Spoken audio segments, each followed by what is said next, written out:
시작합니다. 심리학은 4개에서 이제 핵심장이에요. 그죠? 아까 얘기했지만요, 이제 1장부터 시작해서 15장까지 여러 가지 시사법과 이제 정결법을 통해서 이제 걸어가겠어요. 그게 총체적으로 완결하는 것이 16장의 내용입니다. 우리가 개인적으로 이제 속죄를 하고 제사를 드려서 속죄를 했다 하더라도 우리 속에 죄 찌꺼기가 남아있어요. 그죠? 죄 찌꺼기가. 그것을 완전히 다 처리해버리는 것이 뭐냐면 16장의 이야기입니다. 16장의 이야기예요. 우리 생각이죠? 우리가 이제 개인적으로 다 그 죄 지을 때마다 짐승 가져와서 이제 성막에 가서 제사를 드렸어요. 그러면 다 죄가 정결됐죠? 원리적으로 얘기하면 다 정결됐죠? 왜 제 속죄일이 필요해요? 속죄일이 필요 없는 것 같지만은 왜 그럴까? 우리가 개인적으로 제사를 드려서 속죄를 했다 하더라도 아직도 남아있는 찌꺼기가 있어요.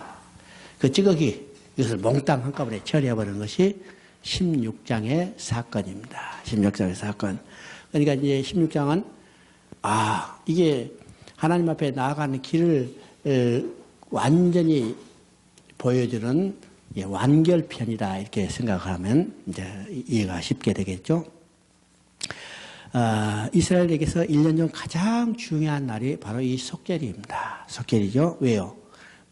모든 죄가 완전히 속죄함을 받고 해결되는 날이기 때문에 가장 중요한 날이죠.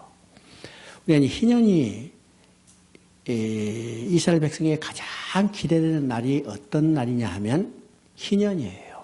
희년. 우리도 마찬가지죠. 우리의 소망은 뭐냐면 희년이에요. 희년. 희년은 원상대로 완전히 다 회복되는 것을 이야기합니다. 희년. 50년째 희년의 나팔이 불려지면 원상대로 모든 것이 다 해결해요. 이 원상대로 모든 것이 다 해결된다는 것은 천국에서 떠났던 쫓겨났던 인간이 다 천국에 들어가서 하나님과 함께 사는 것이 완전히 회복되는 것을 의미하는 것이 바로 희년입니다. 그럼 보세요. 인간이 나타나는 문제는 어디서 시작됐어요? 하나님 죄를 범하고 하나님께 떠난 순간에 인간의 문제가 시작됐어요. 그 인간의 문제는 언제 해결됐어요? 이 땅에서 완전히 해결된 게 아니라 하나님께 완전히 돌아갔을 때 해결되는 거예요. 이 하나님께 완전히 돌아갔을 때를 상정하는 것이 뭐냐면 곧 희년입니다. 그럼 희년은 어떤 것이요? 예수님의 재림을 상징하는 거예요. 예수님의 재림을 상징하면 계시록 21장 6절에 이야기한 것처럼 다 이뤘다고 한 것이 선언포되는 거죠. 그러니까 우리가 기대하는 것 희년의 나팔입니다. 희년입니다. 그러면 희년은 언제부터 시작될까? 그렇죠? 희년 50년째 정월 1일부터 시작되는 거 아니고 또 7월 달에 중요한 절기가 있는데 7월 1일에 시작되는 게 아니고 언제부터 시작되는가? 7월 10일 대속죄일부터 시작됩니다. 대속죄일부터 시작돼. 왜요? 인간이 하나님 앞에 온전히 돌아갈 수 있는 것은 인간의 죄가 완전히 해결돼야죠. 조금이라도 남아있다면 절대로 하나님께 돌아갈 수 없어요. 그래서 희년은 대속죄일부터 시작됩니다. 대속죄일에. 이 속죄일이 얼마나 중요한가. 우리 이제 16장 저 뒤로 가보면 뭐라고 그러냐. 이 속죄일을 안식일 중에 안식일이라고 써요. 큰 안식일이라고 이야기합니다. 안식일 중에 안식일. 왜 안식일일까? 우리 안식은, 진정한 안식은 언제 이룰 수 있어요? 하나님께 다시 돌아가야 안식을 누릴 수 있죠? 안식을 해서. 그 안에 있는 모든 안식일은 예표에 불과해요. 예표에 불과하죠. 그런데 대속죄일은 우리의 죄가 다 해결되기 때문에 이제는 하나님께 들어가서 영원한 안식을 누릴 수 있어요.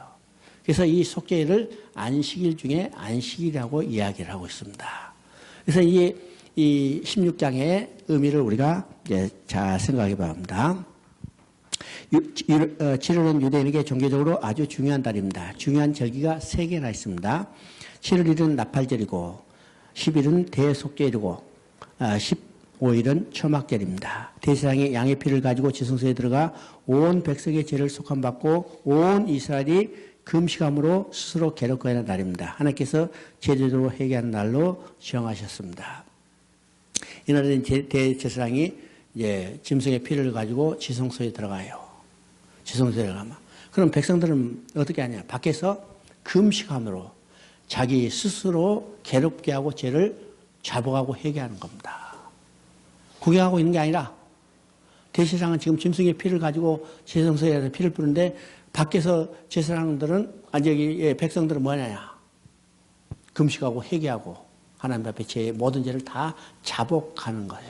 그래서 짐승의 피를 속죄소에 뿌려줌으로써 그 자복한 죄가 다 해결된 것을 선포하는 것이 바로 이 속죄일의 내용입니다. 이스라엘은 50년째가 희년이었어요. 가나안에서 땅을 판 자가 50년 되면 땅을 되찾을 수 있었습니다. 노예로 팔렸던 애가 자유자가 되어 돌아오게 됩니다. 그런데 희년은 7월 1일에 시작된 것이 아니고 7월 10일에 시작됩니다. 희년은 다른 말로 말하면 대속죄일부터 시작된다는 사실이죠. 이스라엘이 대속죄를 중하게 여겼던 것은 자신들의 샬롬, 평안, 번영이 다 최사함부터 이 평안, 샬롬이 시작된다고 믿었기 때문이죠. 이날 죄를 속죄받지 못하면 절대로 하나님과 화목의 관계, 평안의 관계가 이루어지지 못합니다. 그러므로 전 이스라엘은 이날 전체가 금식하며 회개하며 심지어 젖먹이까지 금식했다고 그랬어요.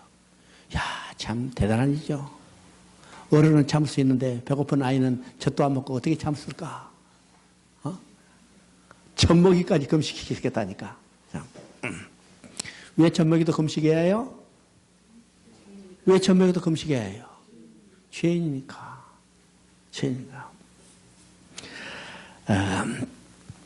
16장은 나답과 아비후의 죽음을 언급함으로 시작되고 있습니다. 자, 16장 1절 한번 읽어봅니다. 아론의 두 아들이 여호와 앞에 나아가다가 죽은 후에 여호와께서 모세에게 말씀하시니라.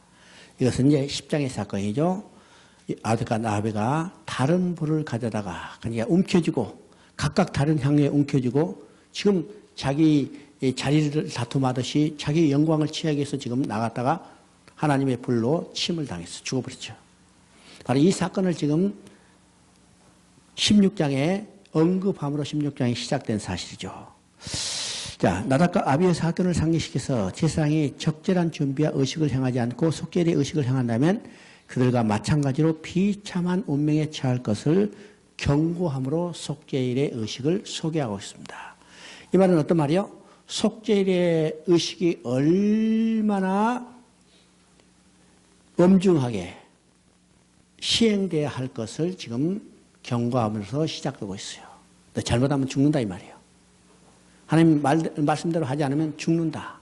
이것을 지금 경고하는 거죠. 왜? 나답과 아비후가 하나님이 명령하지 않은 다른 불을 들여다가 죽임을 당하기 때문에 네 속죄일도 하나님 명령대로 하지 않는다면 죽음을 당하는 경고로 시작하고 있다는 사실입니다.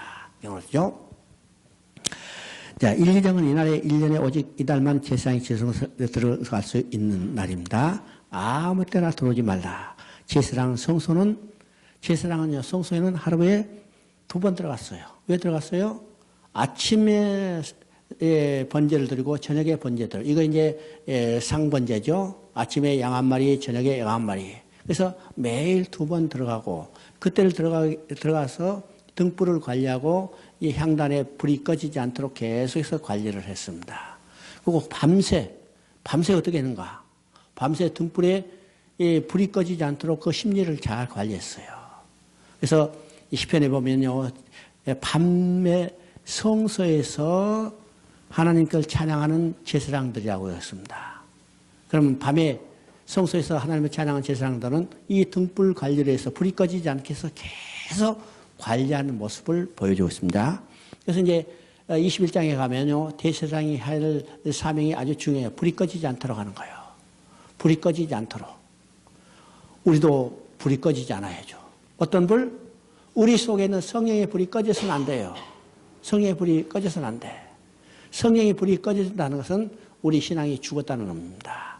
그래서 제사장이 하는 말이 여기 성소에 들어가서 불이 꺼지지 않도록 해요. 제사장은 하루에 2번 들어가죠. 상번제, 아침 상번제, 저녁 상번제를 들어가서 들어가게 되어 있습니다. 그러나 지성소에 들어갈 수는 없었어요. 지성소는 하나님께서 임재한 곳입니다. 지성소는 제사장이 1년에 한 번 대속죄에만 들어갈 수 있었습니다. 다른 날은 함부로 들어갈 수 없는데 다른 날 만약 들어간다면 하나님이 노하시고 그들은 죽게 되는 겁니다. 그래서 그들이 들어가지 못하도록 뭘로 가려지냐면 휘장으로 가려졌어요. 휘장은 몇 센치인가? 예, 학자들이 이야기하면 30cm라고 합니다. 30면 얼마나 돼요? 이만한 정도 되죠.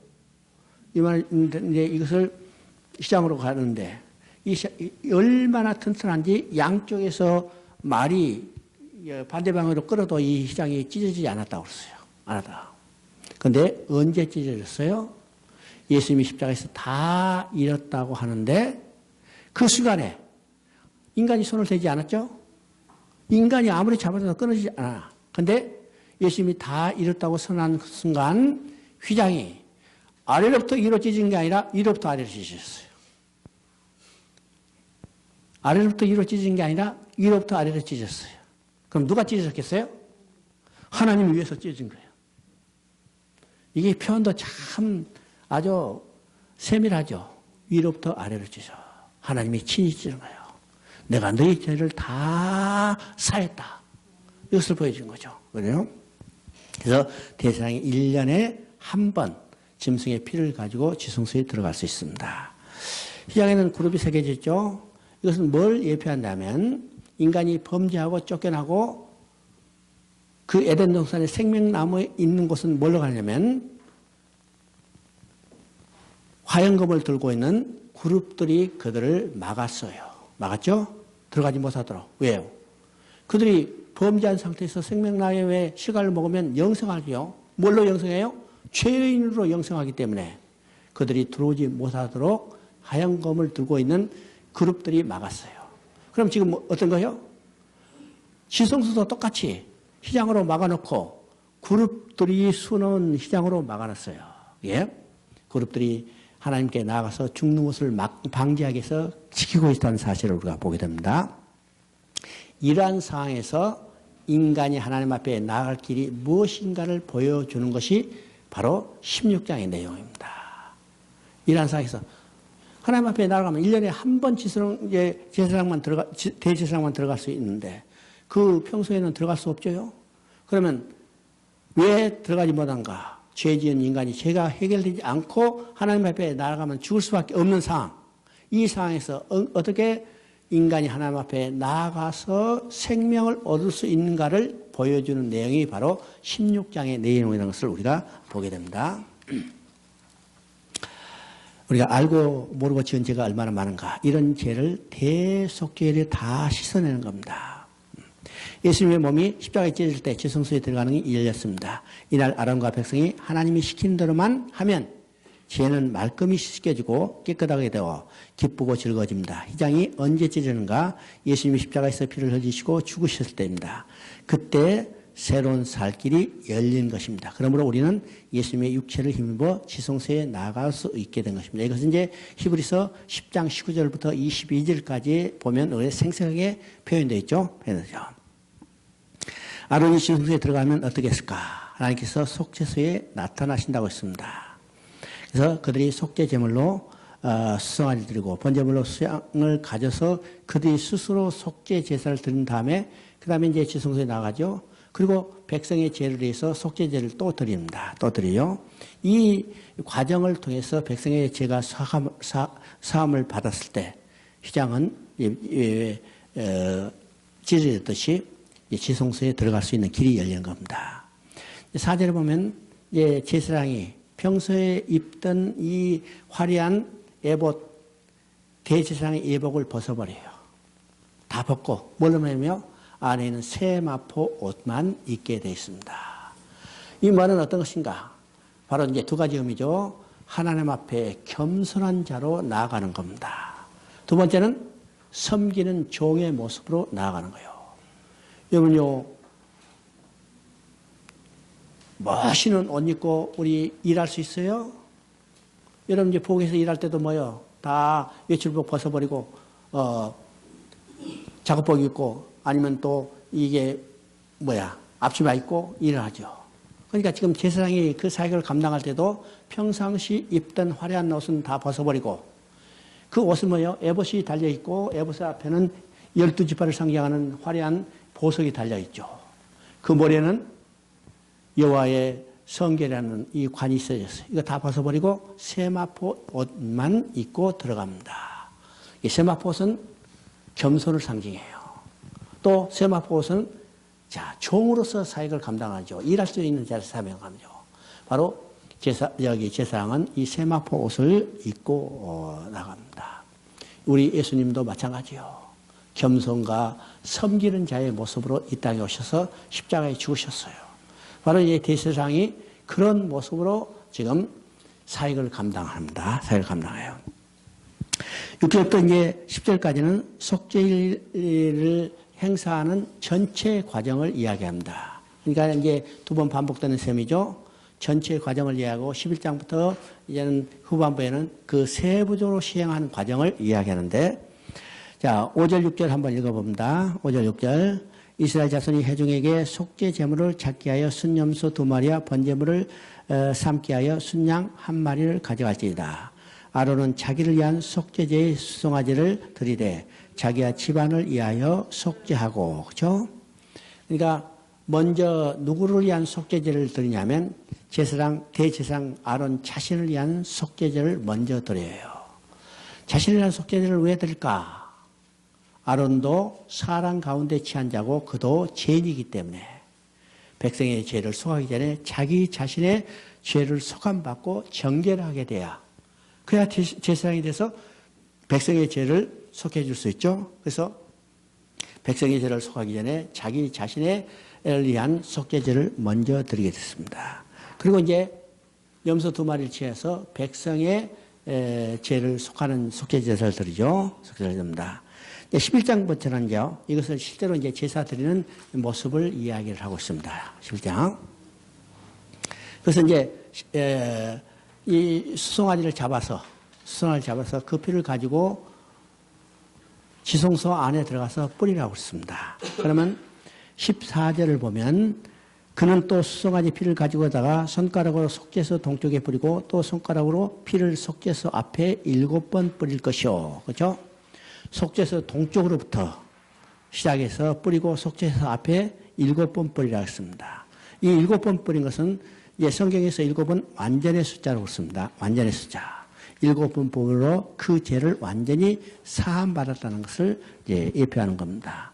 그 다음에 이제 15절은 이건 이제 제사장 자신의 속죄제를 드린 후에 백성의 죄를 속하게 할 때는 어떻게 하라 하겠습니까? 그죠?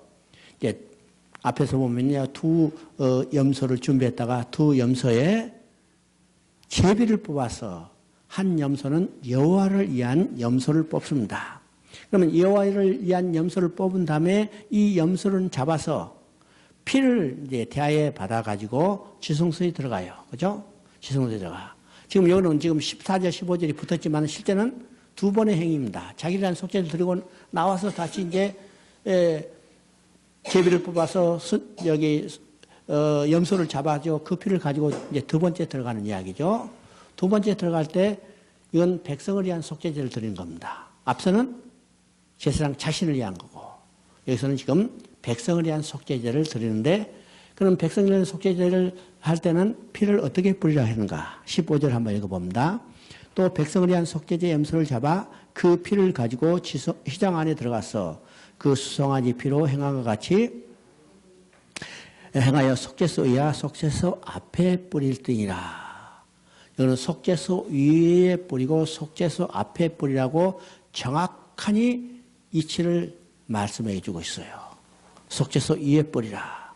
그 앞에서 자기를 위할 때는 속죄소 동쪽에서 뿌려서 앞으로 뿌려가지고 재단 앞으로 뿌려서 7번 뿌리라 이렇게 이야기했는데, 지금 여기는요, 속죄소 위에 뿌리고 속죄소 앞에 뿌리라. 정확히 이치를 제정해 주죠. 이치를 제정가. 왜 속죄소 위에 뿌리고 속죄소 앞에 뿌리가 할까? 우리는요, 이미 이 내용에 대해서는 자세히 배운 바가 있어요.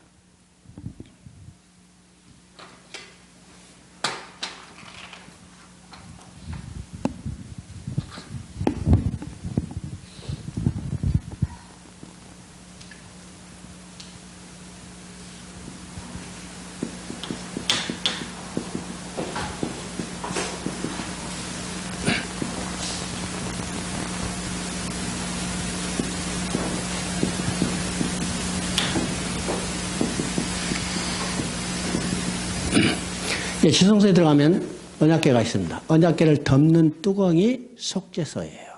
예, 그림을 이렇게 보면요. 이게 언약궤입니다. 언약궤를 덮는 뚜껑이 속죄소예요. 속죄소. 이건 이제 다른 말로 말하면요. 시원자라고 그럽니다. 여러분 이제 다른 데 보면 시원자라는 말도 나올 거예요. 이게 은혜 보좌라요. 왜 은혜 보좌일까? 여기서 제 용서를 받게 하는 은혜의 자리죠. 은혜의 자리. 그래서 시원자라고 합니다. 이제 중국 성경에는 이걸 시원자로 됐어요. 우리는 이제 속죄소라고 그러는데 바로 제 사함을 받는 자리이기 때문에 속죄소. 제 사함을 통해서 은혜 받는 자리이기 때문에 시원자. 이게 같은 의미예요. 이 시원자는요, 그룹 2가 있고, 이게 하나님의 보좌입니다. 하나님의 보좌. 이 하나님의 보좌죠. 그래서 피를 뿌릴 때 속죄소 위에 뿌리고, 속죄소 앞에 뿌리라고 써요. 그죠? 정확히 자리를 딱 정해야 합니다. 왜일까? 지금 피가 없을 때는, 그죠? 이 언약궤 안에는 모세에게 주신 돌판 얘기 들어있어요. 그죠? 십계명 돌판을 언약궤 안에, 증거궤 안에 넣어라. 이제 성경을 보면 이 증거궤 안에 넣으라는 것이 3가지로 되어 있습니다. 히브리서하고 이제 앞에 나온 구약에 나온 것이 약간 달라요. 히브리서 9장에 보면 증거궤 안에 아론의 쌍난 금 항아리, 여기 만나를 담은 금 항아리, 쌍난 지팡이 또는 이 새 돌판이 들었다고 했는데 실제로 앞에 구약 성경에 보면 뭐만 증거궤 안에 넣으라고 명시했냐면 십계명만 넣으라고 돼 있어요. 십계명 넣어놓고 아론의 쌍난 지팡이와 만나를 담은 항아리는 증거궤 앞에 두라 그랬습니다. 앞에 두라 그랬어요. 근데 히브리서는 왜 증거궤 안에 두라고 이렇게 했을까? 이제 학자들은 이야기합니다. 지금 돌판만 안에 두고 그 다음에 쌍난 지팡이와 만나를 담은 항아리는 증거궤 밖에 들어가 있죠. 지성소 안에 들어가 있어요. 근데 이게 옮겨야 하잖아요. 매일. 매일가, 에이, 따로따로 넣으니 하나 집어넣자. 이렇게 가지고 그거에 집어넣었다고 그랬어요. 집어넣었다. 학자는 이야기하는데 실제로 솔로몬이 성전을 짓고 벅기를 올려서 보니까 거기에 뭐 있어요? 돌판밖에 없어요. 그러죠. 그래서 돌판이 들어있습니다. 그건 뭐 큰 중요한 게 아니고 하여튼 돌판이 들어있어요. 돌판이 들어있어. 자, 그러면 위에다 뿌리고 앞에다 뿌리라. 그죠? 왜였을까? 지금 피가 뿌려지지 않았을 때는 하나님이 내려다 보실 때 뭘 통해서 봐요? 이 돌판을 통해서 봅니다. 그럼 돌판은 뭘 대표하냐면 율법을 대표해요. 그죠? 돌판이 뭐가 쓰여졌어요? 십계명이 있겠죠. 십계명 율법을 대표해요. 그러면 율법을 통해서 볼 때는 뭐요? 다 죄인이요. 죄 아래 있어요. 죄 아래 있으면 뭡니까? 심판 아래 있어요. 이건 로마서 3장에 나온 거죠. 심판 아래 있으면 다 그는 정죄입니다. 정죄. 정죄 삭은 사망이에요. 바로 이 구조입니다. 근데 지금 뭐가 뿌려졌냐면 여기에 피가 뿌려졌기 때문에 이제 뭘 통해서 보냐면 피를 통해서 볼 때요. 피를 통해서 볼 때는 뭐냐면 용서입니다. 용서죠. 출애굽기 12장에 보면 피를 문설 인상에 바르라. 그 피가 표적이 돼서 내가 넘어가리니. 그죠? 넘어간 것은 다시 정죄함이 없이 그들의 사함을 받았다는 거예요. 뭘 통해서? 유월절 어린 양의 피를 통해서. 그러니까 피를 위에다 바르면 이제는 하나님 피를 통해서 볼 때 용서라는 거예요.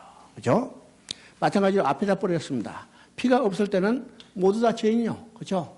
모두 다 죄인이지만은 이제는 뭐가 뿌려지냐면 피가 뿌려졌기 때문에 이제는 뭘 통해서 봐요? 피를 통해서 볼 때 용서라는 겁니다. 그래서 신약에서 피를 속죄소 위에 뿌리라, 속죄 앞에 뿌리라 정확히 명시하고 있습니다. 명시하고 있죠.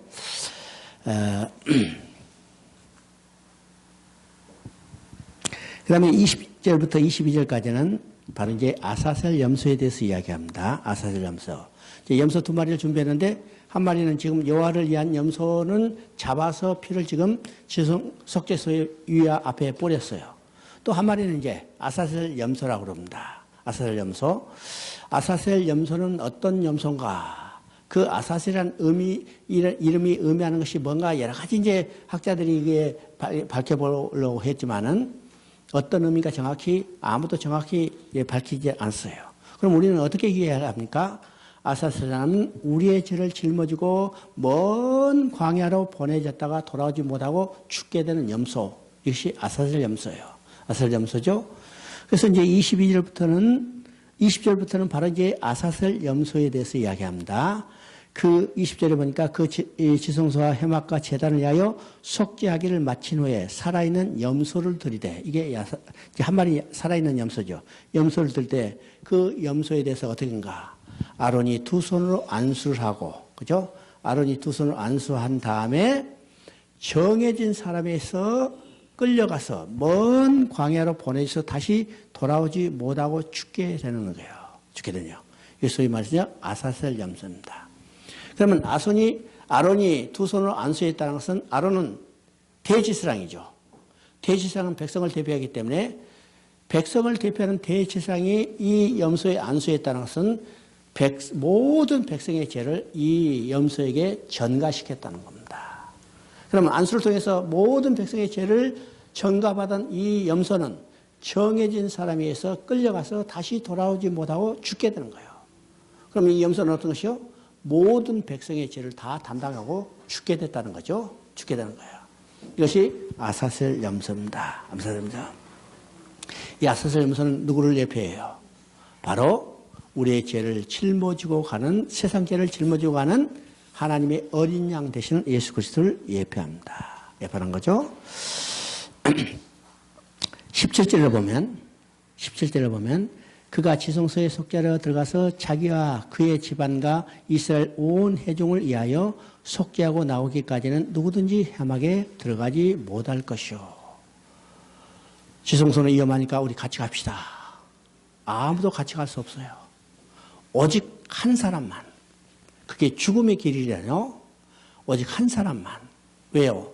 세상이 거기서 잘못된 걸어가지 못한다면 죽음을 당하죠. 죽음을 당하죠. 그래서 제사장은 지성소에 들어갈 때는 어떻게 할까? 이 옷의 끝단에 방울을 달고, 그죠? 금방울을 달고, 발에는 이게 끈을 달고 거기에 들어가게 돼 있어요. 그죠? 그래서 방울 소리가 계속 나면 어떤가요? 방울 소리가 계속 나면 살아있다는 거예요. 방울 소리가 그치면 죽었다는 거예요. 그러면 일반 사람은 들어갈 수 없어. 들어갈 수 없기 때문에 죽은 제사장을 끄집어내야 하잖아요. 어떻게 들어가요? 끄집어내요? 끈으로 잡아서. 그래서 끈을 메고 방울을 달고 들어갔어요. 그러니까 이 제사장이 그에 들어갈 때 얼마나 두렵겠어요.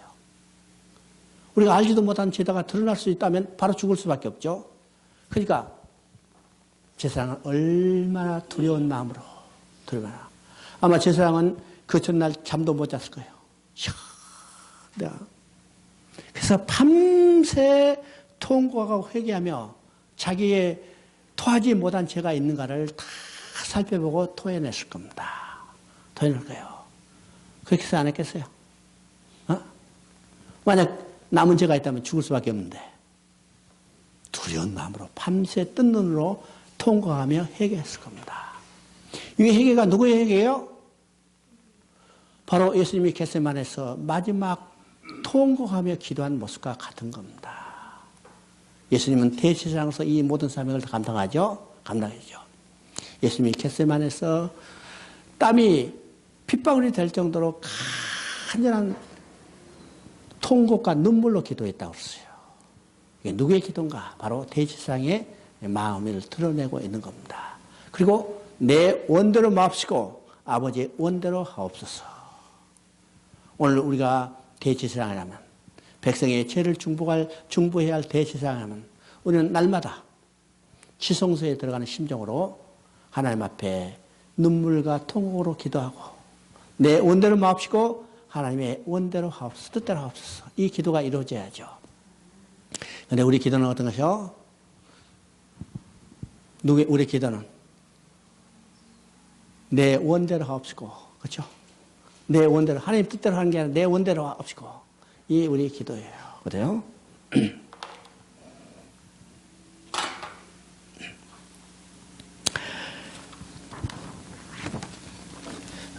자, 29절부터 34절까지 한번 읽어봅니다.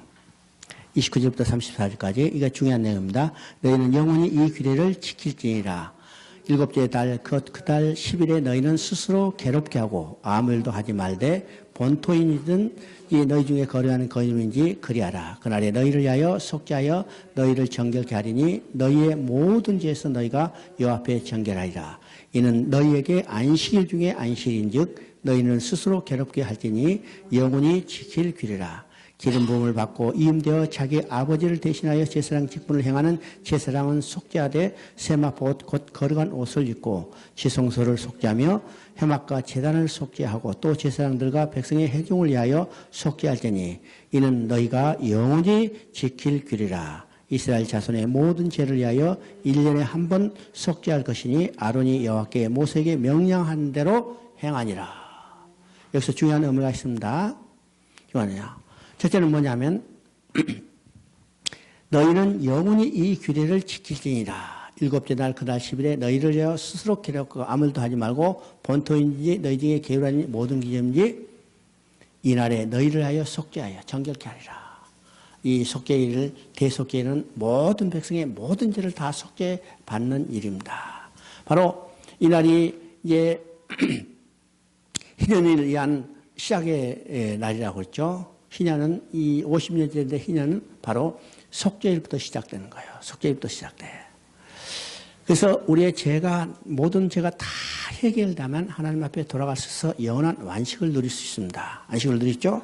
그래서 두 번째는 뭐라고 써요? 이 날이 안식일 중에 안식일이니라. 우리가 이제 일곱째에 안식일을 지키면은 그 모든 안식일보다 가장 중요한 일은 안식일은 바로 이 안식일에 있다는 거예요. 다른 안식일은 실제로 예표로 주어졌지만 이 안식일은 모든 죄가 다 소감받고 하나님께 돌아갈 수 있는 이 길이 열리긴 나니까 이 날이 정말로 안식일 중에 안식이죠. 우리의 안식은 언제 회복될 수 있어요? 우리의 안식은 언제 회복될 수 있어요? 하나님께 다시 돌아갔을 때요. 하나님 창조의 목적이 뭐라고 했습니까? 바로 안식에 있다고 그랬어요. 안식에 있다고 그랬어요. 창세기 2장 2절에 하나님께서 일곱째 날 모든 일을 다 마치시고 안식하셨다고 했어요. 그러면 일곱째 날 모든 일을 다 마치고 안식했다고 그랬죠? 그러면 이 안식의 개념이 어떤 것인가? 하나님은 창조의 1차적인 목적은 인간이 살아갈 환경을 조성한다 있었어요. 그 2차적인 목적은 인간을 자기 형상대로 지었다고 그랬죠? 자기 형상대로 지은 하나님의 창조의 2차적인 목적은 자기 형상대로 지은 인간과 함께 살면서 인격적인 교제를 통해서 기뻐하며 즐거워하며 그의 영광을 드러내는 것이 2차적인 목적이요. 이것이 궁극적인 하나님의 창조의 목적입니다. 창조의 목적이죠. 그러면 이것은 다른 말로 말하면 하나님의 안식이라는 겁니다. 안식. 하나님의 안식은 어떤 것인가? 자기 형상대로 지은 인간과 함께 살면서 기뻐하며 즐거워하는 것이 하나님의 궁극적인 창조의 목적이고 이것이 안식이에요. 그러면 인간은 어디서 안식을 누릴 수 있어요? 하나님의 누리는 안식 속에 들어가서 함께 인간도 안식을 누리는 거예요. 뭐죠? 그러면 인간이 범죄하고 하나님을 떠났다면 누구의 안식이 깨졌어요? 누구의 안식이 깨졌어요? 하나님의 안식이 깨졌어요. 뿐만 아니라 하나님의 안식 속에 함께 누리던 인간의 안식도 깨졌어요. 이해하셨죠? 그러면 하나님의 안식이 회복된다는 것은 어떤 의미요? 떠났던 인간을 돌아오게 하는 거예요. 돌아오게 할 때. 여러분 생각해보세요. 잃어버렸던 자식을 잃어버렸다. 여러분 기뻐요? 어? 그날부터 한 놈 없어지니까 속 편하다. 넓은 집에서 편히 자자. 그리고 발 쭉 뻗고 자요? 그건 부모가 아니죠. 만약 자식을 잃어버렸다면 그날부터 부모는 가슴이 찢어지고 부모의 할 일은 어떤 것인가? 돈 버는 일 아닙니다. 그죠? 돈 버는 일 아니고 그날부터 부모의 하는 일은 어떤 일인가? 자식 찾아다는 일이에요. 하던 직장 그만두고 하던 사업 때려치고 살던 집 다 팔아. 차 다 팔아. 왜요? 자식 하는 비용에 다 여기 투입해야 하니까. 다 팔아. 이건 부모에서 가장 큰 일은 어떤 일인가? 부모의 가장 큰 일은 자식을 잃어버린 부모의 가장 큰 일은 자식 찾는 일이에요. 그럼 성경에 하나님의 큰 일이라는 말이 여러 군데 반복돼요. 그렇죠? 하나님의 큰 일이 여러 군데 반복돼요. 그러면 성경에 나오는 하나님의 큰 일은 어떤 일일까? 어떤 사람은요, 하나님이 큰 기적을 이겼다. 내가 어떤 단체에서 이제 자기들이 큰 기도를 강조한다래요. 우리는 기도로서 하나님보다 더 큰 일을 할 수 있다. 이렇게 이야기해요. 야, 수백 명이 하나님께 아주 간절히 기도했더니 저기 인도네시아 올라왔던 쓰나미도 그냥 멈춰버렸다는 거예요. 야, 그래서 우리는 하나님보다 더 큰 일을 할 수 있다. 하나님의 큰 일은요, 이런 기적을 행하는 일이 아닙니다. 하나님은 우주 만물을 창조하신 분이요. 이건 태풍 멈추게 하고 바다를 잔잔케 하는 것은 하나님의 큰 일이 아닙니다. 큰 일이 아니죠? 무에서 유를 창조하시는 하나님인데 그거 큰 일이겠어요? 근데 그보다 더 큰 일은 어떤 일이요? 잃어버린 백성을 찾는 일이요. 이게 재창조의 역사입니다. 창조의 역사는요, 무에서 유로 창조할 때 말씀만으로 창조했어요. 그렇죠? 이르시되 그대로 되리라. 말씀을 창조했죠. 근데 재창조 역사는 말씀으로 가능한 게 아니에요. 재창조 역사는 뭘 통해서? 자기 아들의 죽음을 통해서 이루어지는 역사예요. 그렇죠? 자, 지금 여기에 지금 집이 있는데 아무것도 터가 없을 때는 그냥 골조 세우고 올리면 돼요. 근데 여기다 재건축할 때는 어떻게 해요? 다 뜯어내고, 그죠? 다 잔재 처리하고 그 다음에 올려야 하니까. 창조의 역사가 쉽겠어요? 재창조의 역사가 쉽겠어요? 어? 재창조의 역사가 더 복잡하잖아요. 더 어렵잖아요. 죄로 말미암아 떠난 인간을 돌아오게 하는 일이 실제로 더 어려운 일이죠. 이것이 하나님의 큰 일이에요. 큰 일. 왜 돌아오게 해요? 왜 찾아요? 왜 재창조의 역사를 시작해요? 돌아와서 함께 사셔서 하나님의 완식을 회복하기 위해서요. 하나님이 인간이 떠나자 하나님의 안식이 깨졌어요. 하나님의 큰 일은 돌아오기 위해서 이 안식을 회복하는 일이죠. 그죠? 그럼 인간도 어때요? 하나님 속에서 안식을 누리다가 하나님 앞에 쫓겨났다면 그 순간에 안식이 깨진 거예요. 그럼 인간이 가장 중요한 건 뭐예요? 하나님 속에 다시 들어가서 잃어버린 자식이 가장 중요한 일은 엄마 품에 다시 들어가서 엄마 품에서 기뻐하며 평안을 누리는 거죠. 이게 안식이에요. 그럼 하나님 따른 인간도 하나님께 다시 돌아가서 하나님의 안식 속에서 함께 안식을 누리는 겁니다. 그럼 언제 어떻게 돌아갈 수 있어요? 죄 사함을 받아야만 하나님께 다시 돌아갈 수 있어요. 그 죄를 사해 주기 위해서 누가 죽으셨어요? 누가 죽으셨어요? 하나님은 자기 아들 예수 그리스도를 십자가에 죽게 하며 우리의 죄를 사해 주시고 하나님께 다시 돌아가는 거예요. 그러면 우리가 레이기에 근본적으로 생각해서는 많은 제사장이 있지만 그건 무엇을 묘표해요? 우리로 하여금 제사를 드리게 한 게 아니라 하나님이 그런 방법으로 제사를 드려주심으로 우리를 돌아오게 해요. 우리에게 무슨 일을 하라고 요구하는 게 아니라 하나님이 하실 일을 보여주는 겁니다. 예표로 보여주는 거죠. 그러면 지금까지 우리가 살펴본 것들은 다 뭐예요? 하나님이 친히 우리를 정결케 해주시기 위한 하나님의 일을 우리에게 보여주고 있다는 사실입니다. 왜 있다는 사실이죠?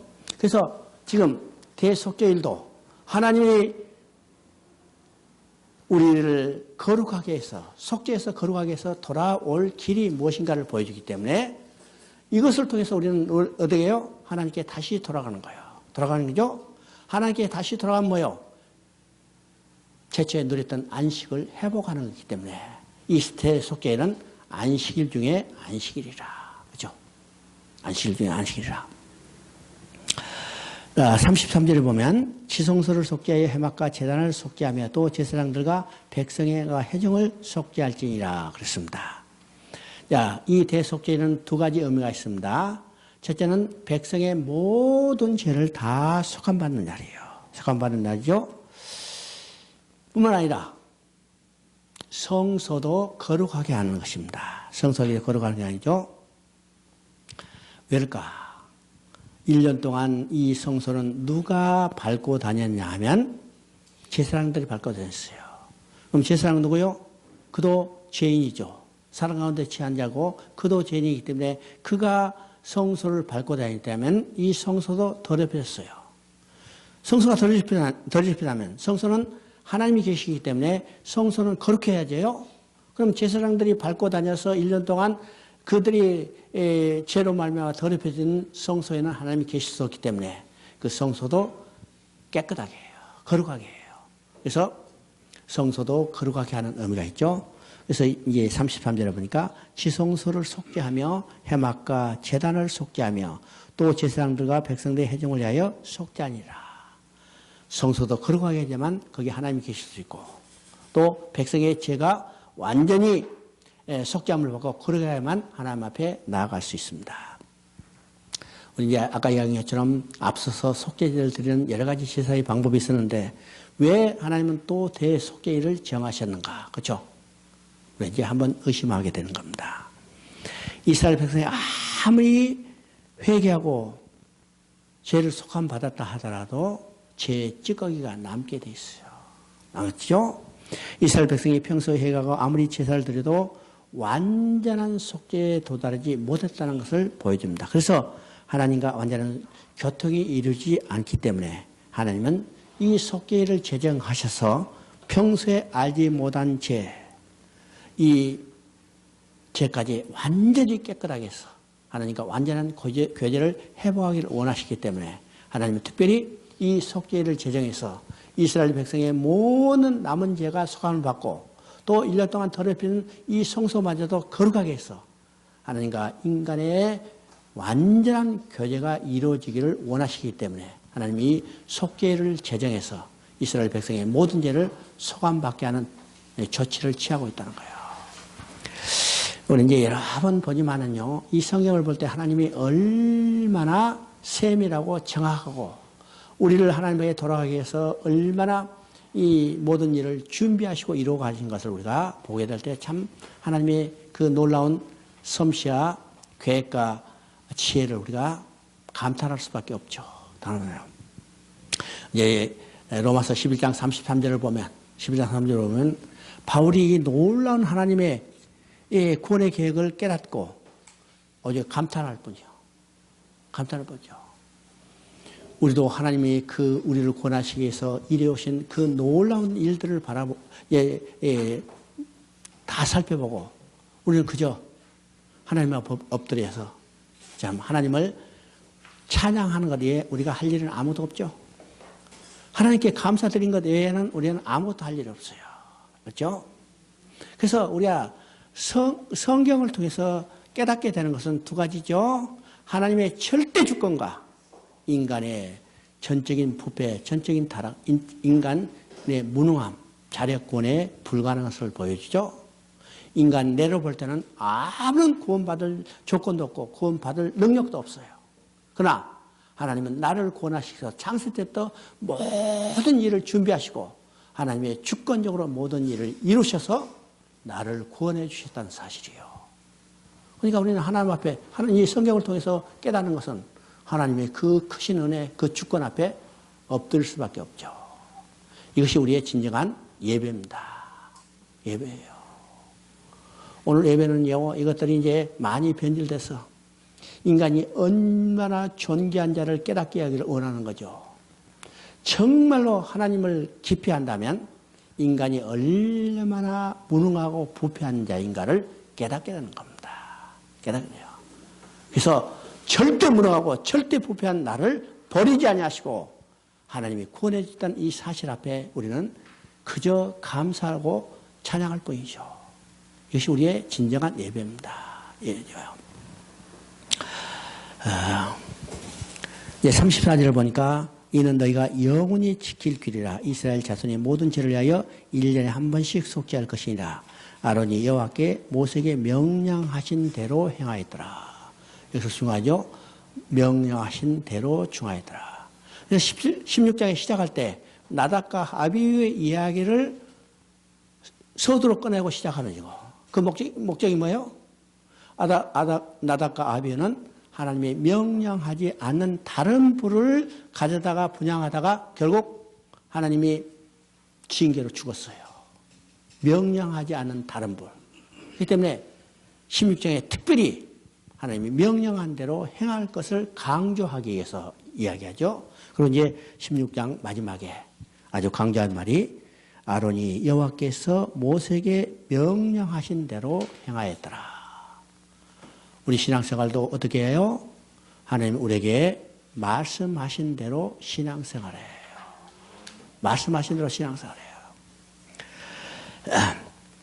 이제 17장을 한번 봅니다.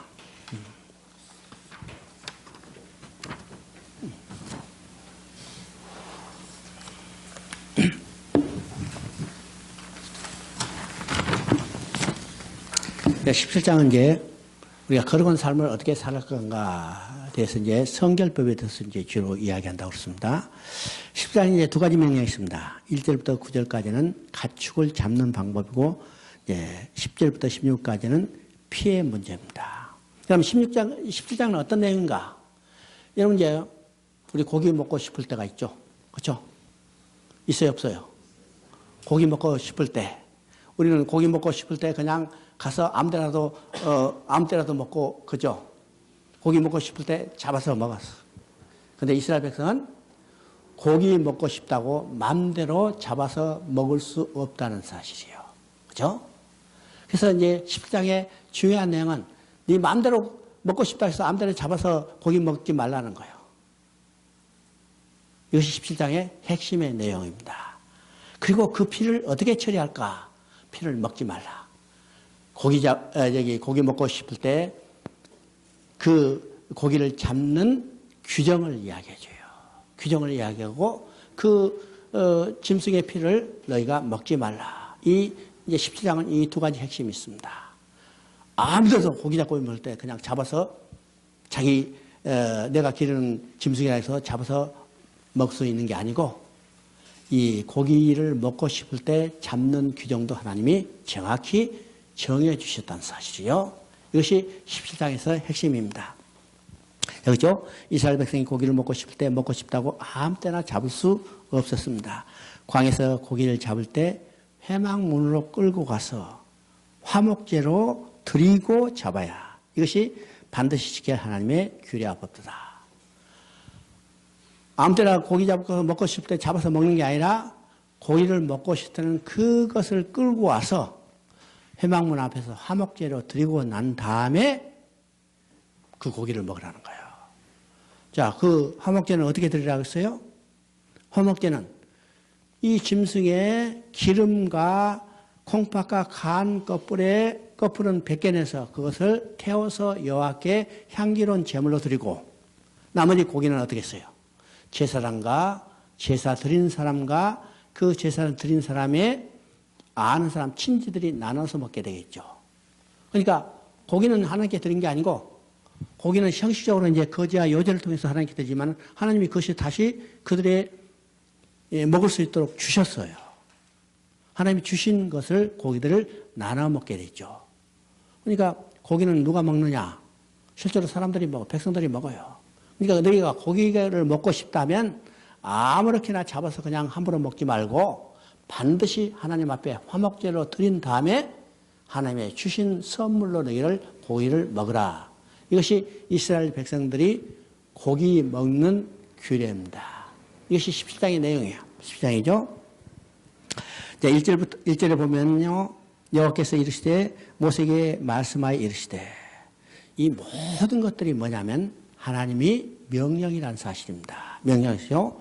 2절 봅니다. 아론이 그의 아들들과 이스라엘의 모든 자손에게 말하여 그들에게 이르되 여호와의 명령이 이러하니라. 참 여기는 또 하나의 더 강한 이야기하죠. 그냥 말씀하여 이르시되 이렇게 하지 않고 2절에 보니까 그들에게 이르시기를 여호와의 명령이 이러하시더라. 그러면 여기서 명령이라는 말은 어떤 의미인가?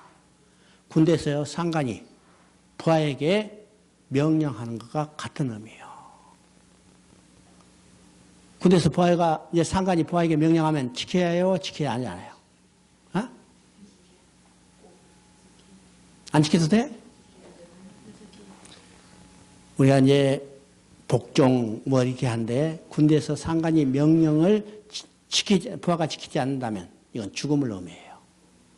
죽음을 의미해요. 전쟁을 해보면 이제 그런 경험들이 있죠. 만약 돌격 앞으로 했는데 돌격 안 하고 뒤로 도망가면 어떻게 해요? 쏴버리는 거예요. 현장 직결처분이요. 그러니까 이 명령은 바로 그런 의미가 있어요. 군대의 지휘관이 부하에게 명령하는, 이건 반드시 지켜야 할 그런 아주 강한 의미가 있습니다. 이 엄격한 절대적 권위가 있는 조직사에서 사용되는 말입니다.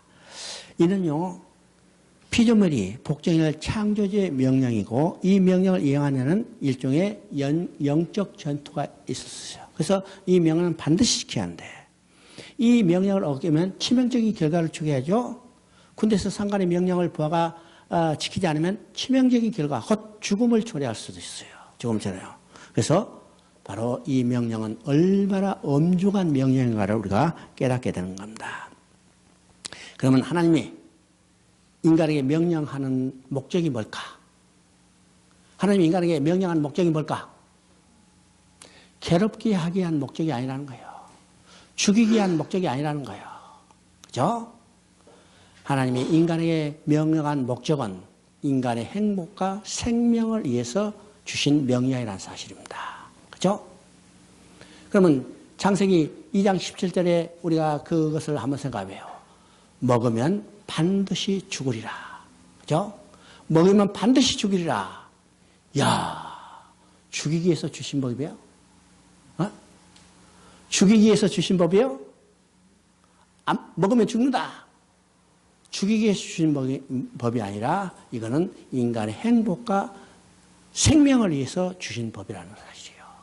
이게 하나님의 명령이에요. 근본적인 하나님의 명령에 내포된 하나님의 뜻입니다. 왜요? 선악과를 따먹지 않으면, 그렇죠? 먹지 않으면, 다른 말하면 반드시 살게 돼 있어요. 반드시 살 뿐만 아니라 영원히 살게 됐어요. 그 법을 지킴으로 인간은 하나님이 창조한 에덴 동산에서 하나님과 영원히 살고 있어요.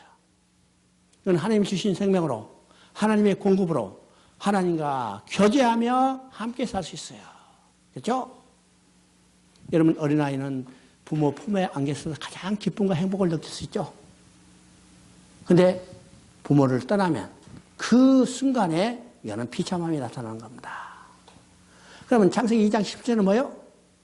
이것을 지키기만 하면 나는 영원히 함께 살거든요. 하나님이 인간이 주신 행복과 생명을 보장하는 명령이죠. 그러니까 하나님이 인간이 주신 명령은 인간을 괴롭게 하는 목적이 아니라는 사실이에요. 우리는 이 사실을 근본적으로 생각합니다. 많은 명령이, 하나님이 왜 이렇게 우리를 못 살게 할까? 하라, 하지 말라 할까? 부모가 자식이 부모의 말을 하는 것을 이게 귀찮게 여기는 거와 똑같아. 그죠? 내 멋대로 살고 싶은데 왜 하지 말라 그래요? 꼬마도 다 그렇게 해요. 그만둬! 그래요. 내 맛대로 할 때지. 그죠? 그죠? 우리 인간이 딱 그런 모습이죠. 근데 부모가 자식에게 지금 하지 말라고 하는 것은 뭐예요? 자식의 안전을 위해서요. 자신의 생명을 보장하기 위해서요. 그렇죠? 잘되라 하기 위해서요. 이 부모가 자식에게 여러 가지 명령하는 것 마찬가지로 하나님도 인간이 주신 명령은 근본적으로 인간의 행복과 생명을 보장하기 위한 명령이라는 사실이에요. 명령이에요. 군대 지휘관도 마찬가지입니다. 부하의 생명을 보장하기 위해서 주시는 거예요. 주시는 거죠. 그래서 이 명령은 바로 군대에서 지휘관이 부하에게 명령과 같이 이게 강한 조직사에서 주신 이 명령과 같다는 것을 우리가 보게 됩니다. 그래서 다른 말하면요, 이 명은 절대적으로 순종하고 절대적으로 지켜야 할 명령이라는 사실을 보이게 돼요. 왜요? 이제 3절 4절은 짐승을 잡을 때 어떻게 하는가? 해망문으로 끌고 와서 화목제를 드려왔습니다. 화목제를. 해망문이라는 것은 바로 이제 그 성막의 문에 맞들어가지고 번제단이 있는 곳이죠. 번제단인 것이 바로 해망문이요. 바로 해망. 이 해망문이라는 것은 성경에서 해망문이라고 할 때는 하나님 앞에서라는 거예요. 하나님 얼굴 앞에서, 하나님 보는 앞에서, 그렇죠? 하나님 보는 앞에서 이 제물을 잡아요. 먼저 해망문으로 끌어다가 여호와 장막 앞에서 여호와께 예물을 드려야 한다. 이렇게 이야기합니다. 왜 이렇게 명하는가? 그때 드리는 제사가 무엇인가를 보여왔다. 그때 드린 제사는 화목제로서 기름을 불사르고 피는 뿌리고 고기는 본인과 제사장이 나누게 되었습니다. 그렇죠? 그러니까 하나님 앞에서, 하나님 보는 앞에서 이 짐승을 잡아서 기름과 여기 콩팥과 가래꺼풀은 하나님께 태워드리고 하나님 기쁘시는 제사로 향기로운 제사로 드린 다음에 이 고기는 제사장과 제사 드리는 사람 또 제사 드리는 사람의 이 친구들이 나눠 먹게 돼 있어요. 나눠 먹게 돼 있죠? 나눠 먹게 돼요. 자, 이것에 함축된 진리는 뭐냐 하면 첫째는 하나님께서 자기 백성들과 교제하기를 원하시는 겁니다. 백성들은 하나님 중심으로 먼저 하나님께 감사하며 살아가기를 원하신다는 거예요. 아무데나 너희 마음대로 먹는 게 아니라 먼저 그 짐승의 제물에 기름을 하나님께 태워드림으로 하나님께 감사드리는 의도가 있다는 사실이죠. 두 번째, 혹시라도 우상에게 제물을 드린 것을 사전에게 차단하게 해요. 아무데나 제물을 잡아서 먹는다면 혹시 우상에게 제물을 드릴 수 있을 가능성이 있기 때문에 그것을 차단하기 위해서 반드시 해망문으로 끌고 와서 여호와의 제단 앞에서 제단 잡음으로 우상의 제물을 드릴 가능성을 전적으로 근본적으로 차단하는 거죠. 차단한다. 세 번째, 먼저 해망문으로 끌어다가 여호와 장막 앞에서 여호와께 예물을 드리라는 말씀은 궁극적으로 구원은 해망문 앞에서 번제단 곧 갈보리 십자가 외에는 달리 구원받을 길이 없다는 것을 보여주겠습니다. 이 규례를 어겼을 경우 그 사람은 피를 흘린 자로 여길지라. 그가 피를 흘렸을적 자기 백성 승에 끊어지리라. 끊어진다는 말은 곧 죽음을 의미해요. 죽음을 의미하죠. 그러니까 이 명령을 어기면 어떻게 해요? 죽음이라는 말입니다. 하나님 명령을 어기는 것은 곧 죽음을 의미하는 거죠. 자, 5절에 고기를 먹고 싶을 때 화목제를 드리는 방식으로 고기를 먹었습니다. 이스라엘 백성은 절대로 피가 섞인 고기를 먹으면 안 됐습니다. 모든 피는 제단에 뿌리지 하고 하는데 이것은 자신의 생명이 아니고 하나님의 피값으로 샀기 때문에 그래서 반드시 이 방식으로 제물을 잡아야 합니다. 화목제는 어떻게 먹었는가? 먼저 하나님께 드리고 다음에 제사장에 드려야 했습니다. 그리고 함께 먹어서 혼자 몰래 먹는 일이 없고 다 함께 제사장과 하나님께 먼저 드리고 감사드리고 나머지 다 회중이 나눠 먹었어요. 또 화목제는 일용할 양식을 주시는 분을 하나님이시라는 것을 가르쳐 주는 거죠. 이 화목제를 드릴 때 어떻게 드렸어요? 자, 앞다리는 하나님 앞에 요제로 흔들어 드렸어요. 그러면 하나님이 그것을 다시 제사장에 주는 거죠. 뒷다리는 거제로 드리라고 했어요. 하나님께 올려드리면 하나님이 그걸 받으시고 다시 내려요. 그래서 누가 먹어요? 제사장과 백성들이 나눠 먹어요. 그죠? 나누는 거. 그러니까 이렇게 제사를 드림으로 그 다음에 고기를 먹는 것은 모든 일용할 양식이 누구로부터 나온다는 것을 깨닫게 하기 위해서 하나님부터 나온다는 것을 깨닫게 하기 위해서요. 깨닫게 하죠? 광야 40년의 만나를 하나님이 하늘로부터 내려주셨어요. 그죠? 하늘로부터 내려주시듯이 지금 이 화목제를 드릴 때도 일단 하나님께 올려드려요. 흔들어 드려요. 하나님께 드리죠. 그러면 하나님이 그것을 납작 잡수시고 편히 쉬는 게 아니라 그것을 제사 드린 사람들에게 다시 내려줘요. 이것을 뭘 보여줘? 모든 일용할 양식은 하나님께로부터 온다는 사실을 깨닫게 했습니다. 깨닫죠?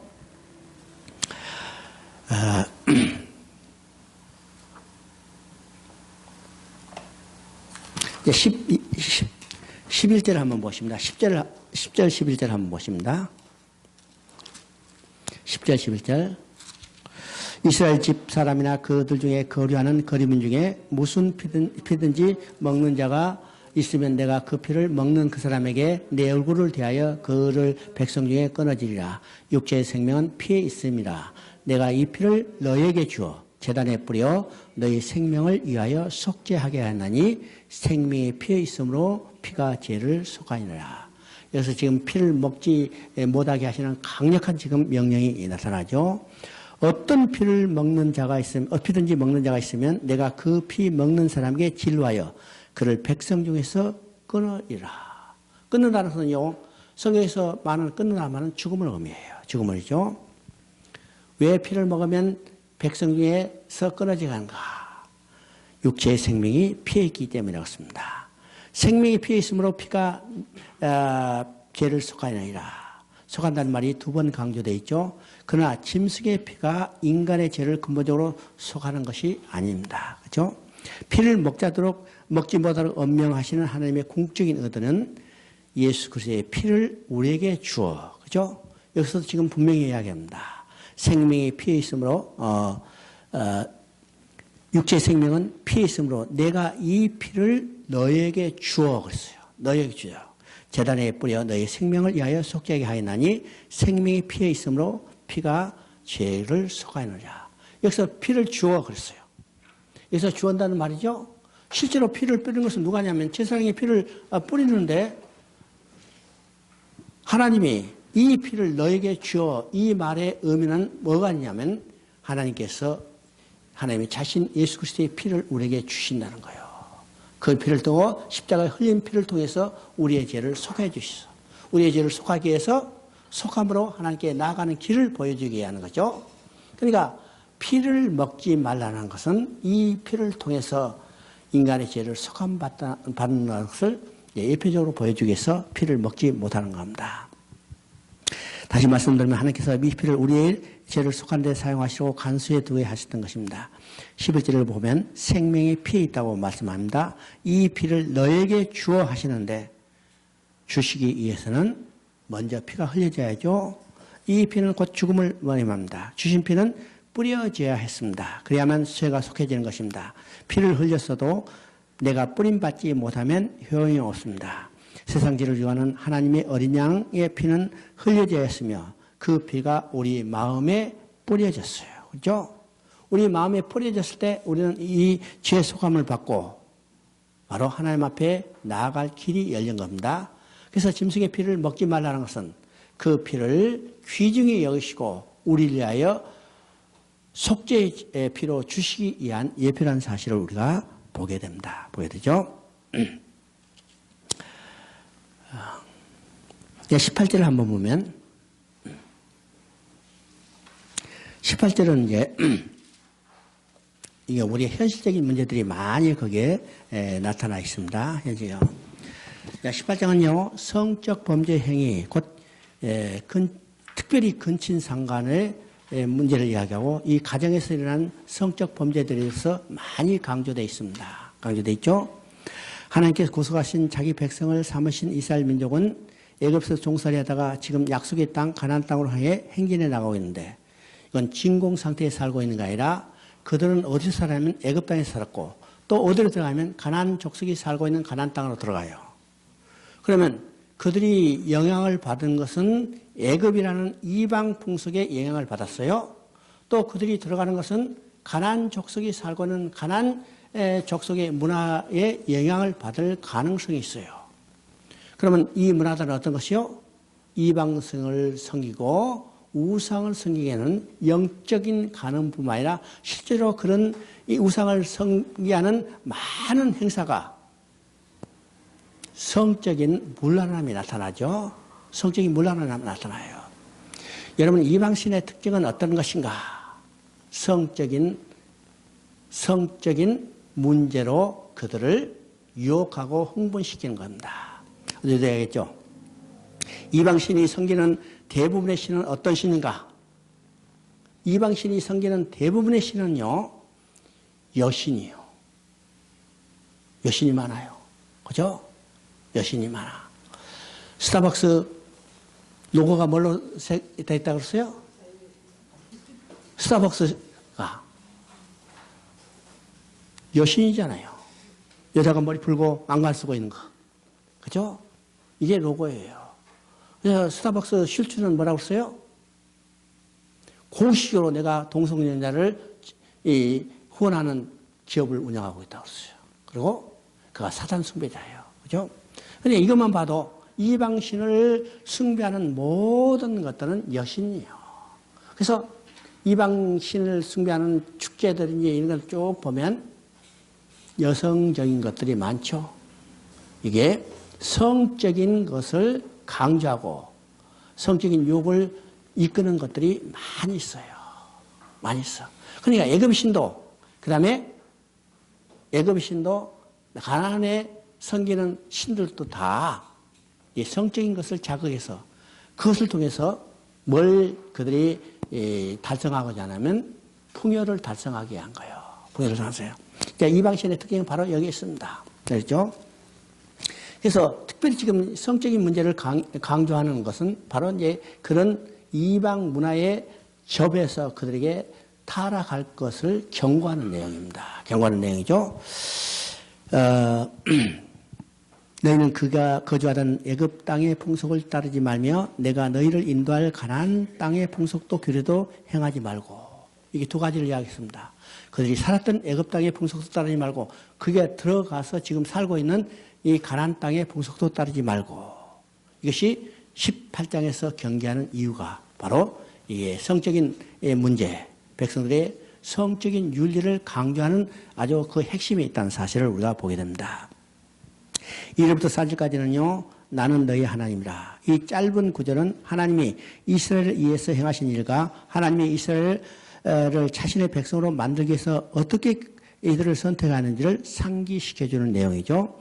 나는 여호와의 표는 이스라엘 하나님을 닮은 거룩한 백성이 될 것을 그들이 하나님이 기대하고 소망하고 있다는 사실입니다. 너희는 나의 규례와 법도를 지키라. 사람이 이를 행하면 그로 말미암아 살리라. 나는 여호와니라. 여러분 아까도 얘기했죠. 하나님이 주신 명령은 근본적으로 뭐예요? 제한하고 처벌하기 위한 목적이 아니라 행복과 생명을 보장해 주시기 위해서 주신 명령이라는 사실입니다. 지금 뭐라고 말했어요? 이 명령을 지키라. 그리하면 너희가 살리라. 살리라는 말은요, 생명과 행복을 보장하는 거예요. 그러니까 우리가 생명과 행복을 보장하는 유일한 길은 어떤 것인가? 하나님의 명령을 준행하는 일입니다. 하나님의 명령을 준행하면 우리는 그 안에서 생명과 행복을 보장받는다는 사실을 우리가 깨달아야죠. 깨달아야죠. 이것이 아주 간단한 신앙생활의 원리입니다. 그렇죠? 간단한 신앙생활의 원리. 하나님이 주신 명령은 우리의 생명과 행복을 보장하는 위한 것이다. 그러면 어떻게 해요? 우리가 삶인 추구하는 것이 뭐예요? 생명과 행복을 추구하는 거죠. 생명과 행복을 추구하는데 그것을 달성하는 유일한 것은 하나님의 명령을 지키는 거예요. 간단한 원리입니다. 그런데 이게 쉽지 않죠? 쉽지 않아서 문제지만 이대로 되면 우리의 생명과 행복이 보장되는 거예요. 왜 어려운가? 인간이 근본적으로 뭐예요? 죄성이 있기 때문에. 죄성이 있기 때문에.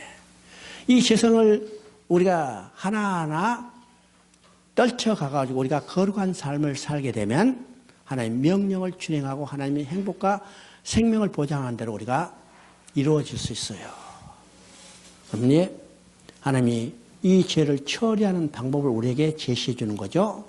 제시해 주는데, 야, 내가 명령한 대로 이대로 하면 된다. 하나님은 이렇게 요구하잖아요. 실제로 이 명령들이 그렇게 요구하는 것 같지만 하나님은 그 방법을 통해서 내가 그렇게 하리라 이 말이에요. 누가? 하나님이 해주신 거예요. 하나님이 해주셔서.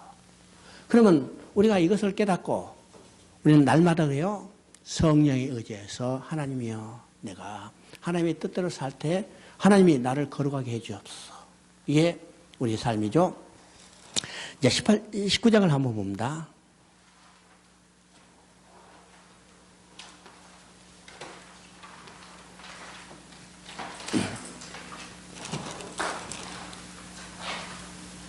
네, 20장 봅니다. 20장. 20장 8절을 한번 봅니다. 20장 8절. 20장 7절 8절. 7절 8절. 너희는 스스로 깨끗하게 하여 거룩할지어다. 나는 너희 하나님 여호와니라. 너희는 내 규례를 지켜 행하라. 나는 너희를 거룩하게 하는 여호와니라. 누가 거룩하게 해요? 우리가 스스로 거룩하게 한 것지만 실제로 하나님이 우리를 거룩하게 해주는 거예요. 그죠? 하나님이 우리를 거룩하게 하지 않으면 누구도 우리가 거룩하게 될 사람이 없다는 사실을 알아야 합니다. 그래서 가장 거룩한 중심에는 누구냐면 예수 그리스도의 피로 우리의 죄를 속해주고 우리를 거룩하게 해주신 하나님이요. 우리가 하는 게 아니죠. 하나님이 해주신 거예요. 그러니까 우리가 거룩한 삶, 하나님 앞에 나아가는 길도 하나님이 다 만들어주시고 그 길을 인도하시는 분도 하나님 자신이기 때문에 우리는 어떻게 해요? 하나님 명령대로 순종해서 따라가는 삶을 살아가는 것이 우리 신앙생활입니다. 알죠? 6절부터 18절까지는요. 근친 상간에 간지는 성적 윤리를 말합니다. 제일 먼저 이제 성적 문제를 이야기할 때 가정의 윤리를 이야기해요. 가정의 윤리예요. 왜 가정의 윤리를 제일 먼저 얘기해요? 하나님이 이 땅에 우주 만물을 창조하시고 제일 먼저 주신 기관이 가정이라는 기관이었죠. 가정이란 거예요. 남자 여자를 창조하시고 하나님께서 아담이 혼자 사는 것이 좋지 않으므로 돕는 배필을 지어서 그 돕는 배필이 곧 누구냐면 여자죠. 여자 하와입니다. 그래서 이 두 사람이 짝져져서 두 사람이 부모를 떠나여 한 몸을 이루나 연합됐다고 그랬어요. 이게 가정입니다. 그죠? 그러니까 하나님께서 우주 만물을 지어주시고 첫 번째 주신 기관이 가정입니다. 그럼 가정을 통해서 뭐 하게 했어요? 가정을 통해서 두 가지 하나님이 요구하시는 것이 있어요. 그죠? 명령하시고 축복한 것이 있어요. 첫째는 뭐라고 했어요? 생육하고 번성하여 충만하라. 이건 하나님이 인간에게 첫 번째 주신 명령이고 첫 번째 주신 축복이라는 거예요. 그래서 생육하고 번성하여 충만한 것은 하나님의 명령이에요. 그리고 생육하고 번성하여 충만함으로 인간이 복을 누리는 거예요. 그래서 이야기했죠. 자식 없는 것이 상팔자가 아니고, 그죠? 옛날에 이제 우리 속담에 무자식이 상팔자라. 여러분, 그런 자식이 많은 사람들이 하도 골치 아파서 하는 속담이고, 자식이 없는 사람들이 얼마나 애통하는 것은 내 주위에 있는 선교사들 중에도 그런 사람이 있어요. 결혼한 지 내 주위에 있는 이제 두 노처녀가 두 사람이 결혼했어요. 참, 놀랍게도 두 사람 다 아직까지 자녀가 없어. 자녀가 없어. 결혼한 지 몇 년? 5년이 지났는데 자녀가 없는데 한 사람은 결국은 입양을 했어요. 입양을 했어. 한 사람은 입양한 형편이 안 돼요. 입안 수속이 너무 복잡하더라고요. 옛날과 달라서 그게 본인이 와가지고 확인해야 하니까 이 선교사가 여기 그 입양을 하려면 최소한도 여기서 1년 동안은 여기 한국에서 빌빌 머물러야 해요. 그러니까 입양하고 싶어도 입양 못해. 근데 그 마음이 얼마나 간절해요. 자식이 없는 게 상팔자가 아니라 자식이 없는 것이 얼마나 애통한가를 우리가 볼 때 하나님의 생육하고 번성과 충만한 것이 얼마나 큰 축복이고 명예인가를 우리가 보게 되죠. 보게 됩니다. 우리가 이제 우리 중에 그런 것을 느끼지 못하고 이제 살다 보니까 실제로 이제 그런 이 자식이 없는 것이 얼마나 애통하고 오느냐. 생육하고 번성하고 충만하라. 이게 하나님 주신 첫 번째 명령이고 첫 번째 주신 축복이에요. 축복이죠. 그것을 위해서 어떻게 했어요? 가정을 주셨어요. 가정을 주셨어. 그래서 하나님은 첫 번째 주신 이 명령과 복을 누리게 해서 하나님이 최초로 주신 것이 가정이기 때문에 이 가정을 통해서 하나님은 생육하고 번성하고 충만한 복을 누리고 아주 명령을 수행하게 되는 거예요. 두 번째, 하나님의 자신은 어떤 것이요? 인간과 함께 살면서 기뻐하며 즐거워하며 그의 영광을 드러내는 건데 하나님은 가정을 통해서 그 영광을 드러내기를 원하시는 거죠. 남녀가 다른 길을 가지고 인격적인 교제를 통해서 아름다운 가정을 이뤄서 이 아름다운 가정을 통해서 하나님의 영광을 드러내기를 원하시는 것이 하나님이 이 땅에 처음 만들어진 기관이 곧 가정이라는 사실입니다. 가정을 살아요. 그래서 하나님은 이 가정을 얼마나 귀하게 여기시는가. 정말 우리는 한번 깊이 생각해야죠. 그래서 가정에서 절대적인 금지하는 것은 뭐냐? 근친상간이요. 지금 요새 한국에 들어오니까 큰 쇼크한 이제 일들이 많은데 정치적인 것은 너무나 이제 아주 진부한 것이고 쇼킹한 사실, 그것도 실제로는 진부하는 건데 이번에 보니까 어금니 아빠? 야, 정말 이렇게 가정이 이렇게까지 타락했을까? 그 가정 보세요. 그 가정. 시아버지가 며느리 강간했다.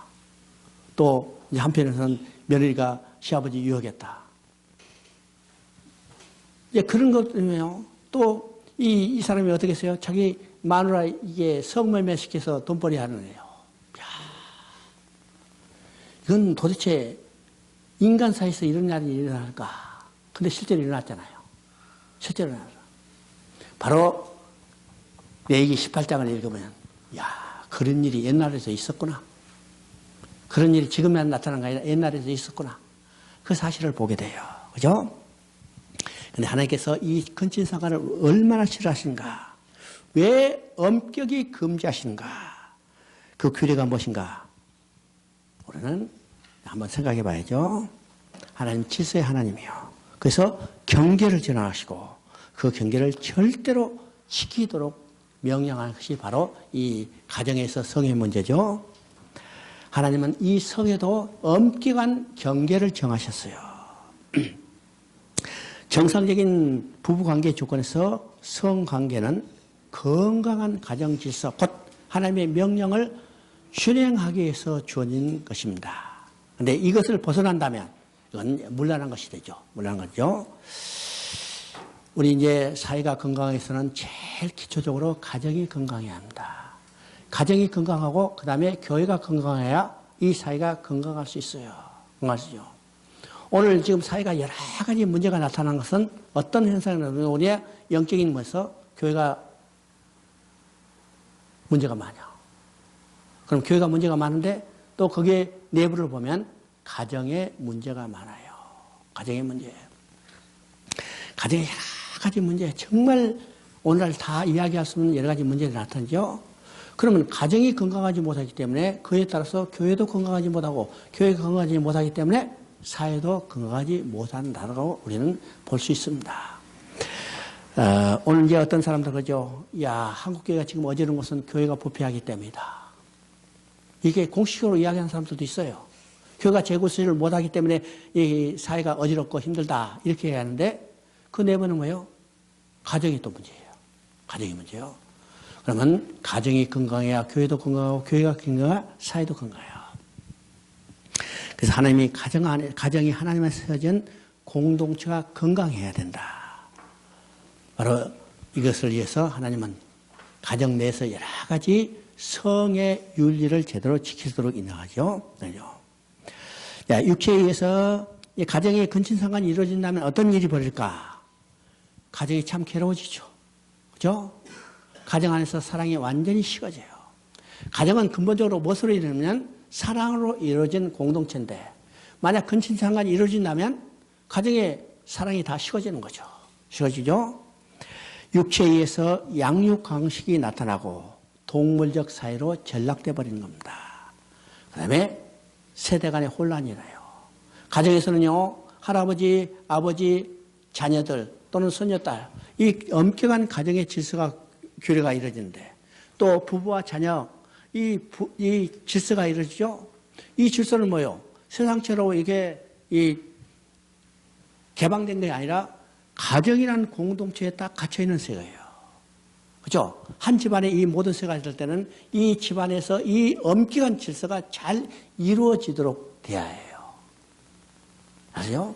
그래서 그 좁은 공간 내에서 가정을 이루는 사람에서 이 하나님의 명령한 질서가 잘 이루어지는 것이 가정의 규례입니다. 가정의 규례죠. 이 가정의 질서가 깨지면 여러 가지 복잡한 이야기가 나타나죠. 그것이 성경에도 여러 가지로 나타나요. 성경에 여러 가지 나타나죠. 하나님은 가정을 육체적인 욕망으로 가득한 곳으로 만들지 않았어요. 하나님이 지어간 장소 이곳에서 사람과 사람과의 관계를 통해서 하나님과의 관계를 맺으시는 방법을 훈련시키는 장소가 바로 가정이에요. 부모의 사랑을 통해서 하나님의 사랑 안에서 거할 수 있도록 하나님은 보여주시죠. 형제 우애를 통해서 사람과 사람과의 관계, 이웃과의 관계를 배울 수 있도록 만드신 것이 곧 가정입니다. 이처럼 가정은 철저하게 사랑과 신뢰로 이루어지는 것이 가정인데, 이 가정의 질서, 또 특별히 성 문제가 파괴된다면 가정은 쉽게 말해서 개판이 되는 거죠. 가정이 개판이 되면 사회도 똑같이 개판이 되는 거예요. 말이죠. 그래서 가정 내에서 이 성적인 문제를 특별히 18장에는 아주 세부적으로 지금 강조하고 있습니다. 실제로 보면요, 부모의 상관하지 말라고 그랬어요. 이 부모의 상관은 하나님이 세우신 가정 질서를 완전히 뿌리째 파괴하고 뽑아버리는 겁니다. 이것은 하나님께 범죄하고 부모에게 범죄한 행위입니다. 이런 경우도 있죠. 성경에 나와 있어요. 롯이 두 딸과 관계를 통해서 모압과 암몬을 낳았는데 그들은 어떤 영향을 받았느냐면 소돔성에 살았던 그 문화의 영향을 받았기 때문에 아무런 거리낌 없이 아버지에게 술 마시게 하고 그를 통해서 관계를 하고 자식을 낳았어요. 그 자식이 누구냐면 모압과 암몬이라는 거죠. 뭐네요. 이미 성경을 통해서 이미 고대 사회도 이게 부모와 상관하는 문제가 나타났다는 사실을 우리에게 보여주고 있습니다. 보여주고 있죠. 오늘도 실제로 뉴스를 보면 이런 일들이 얼마나 많아요. 나는요, 어떤 그 여자애가 자기 아버지로부터 7년 동안 성폭행을 당했다고 이 뉴스를 한번 봤는데, 야, 7년 동안 어떻게 성폭행을 당했을까? 그죠? 한 번은 그냥 잘못된 사고로 이야기할 수 있지만, 7년 동안. 나는 그 아버지 심정도 나는 도대체 이해가 못하고, 딸도 둘 다 이해를 못하겠어요. 그런 일이 실제로 많이 발생하고 있다는 사실을 우리가 깨달았죠. 뉴스에 나오지 않은 일도 실제로는 드러나지 않은 일들이 얼마나 많을까. 이런 일이 오늘도 우리 사회에서 이루어지고 있다는 사실을 우리가 볼 수가 있습니다. 8절은요, 아버지와 아내, 곧 첩이나 계모를 이야기합니다. 그건 아버지의 권위를 완전히 빼앗는 거예요. 성경에도 그런 일이 있죠. 누구요? 루벤이 자기 계모 빌하와 상관을 했어요. 그래서 루벤은 장자권을 상실하게 되는 거죠. 상실하게 되죠. 남녀 형제 간의 성행위, 또 손자와 애손자의 관계, 또 아버지의 어머니의 형제들, 이게 다 지금 우리인이죠. 또 18절에는요, 두 자매를 동시에 취하지 말라. 이런 일들은 오늘 우리 사회도 참 비일비재합니다. 비일비재해요. 두 남매를 취하고요. 외국에도 많이 그런 게 있어요. 외국은 공식으로 두 자매와 결혼해서 사는 이것도 나타나죠. 우리는 이제 법적으로 그걸 금하기 때문에 그럴 수는 없지만은 실제로 그런 성행위가 많이 이루어지고 있다는 사실을 우리가 보게 됩니다. 그래요. 참, 이것이 가정의 질서에서를 파괴하는 얼마나 중요하냐. 만약에 여러분 보세요. 이런 성관계가 가정에서 근친상간에 이어가면 그 가정은 완전히 질서가 파괴되고 사랑이 식어져 버리는 겁니다. 여러분요, 낯짝 들고 보면 살겠어요? 정상적인 인간이면 근친상간을 하고 낯짝 들고 살겠어요? 못 살아. 이건 하나님의 가정에 부여한 이 영광스러운 지혜를 완전히 파괴하는 행위죠. 그래서 하나님은 이 가정에서 나타나는 이 근친상간의 문제를 아주 많은 양을 통해서, 성경 한 장을 통해서 거의 다 이야기하고 있습니다. 그 다음에 그런 내용들이 다 쭉 있고, 22절은요, 동성연애를 금지하고 있습니다. 동성연애는 가정한 짓이라. 창조 원리, 혼인 원리를 파괴하는 행위입니다. 하나님은 이제 창조의 질서에서 가장 중요한 명령과 복이 아까 몇 번 강조했지만은 생명하고 번성하고 충만하라는 거예요. 이건 하나님의 명령이고 하나님이 인간에게 주신 복인데 동성연애를 한다면 이 명령을 수행할 수 있어요, 없어요? 이 명령을 수행할 수 있어요, 없어요? 절대로 수행할 수 없죠. 동성연애를 가지고 생명의 번성에 충만할 수 없어요. 남자가 상관하고 여자가 상관을 해서 생명을 번성할 수 있어요? 절대로 없어요. 그러니까 동성연애가 이 부당하는 것은 첫째 하나님의 창조의 명령을 위반하는 행위예요.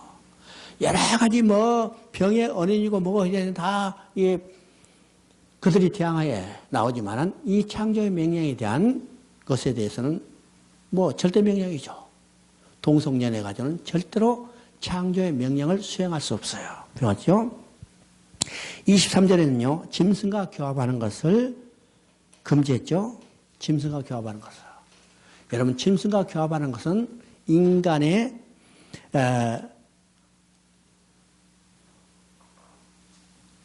이치를 완전히 짐승의 수준으로 전락시켜버리는 겁니다.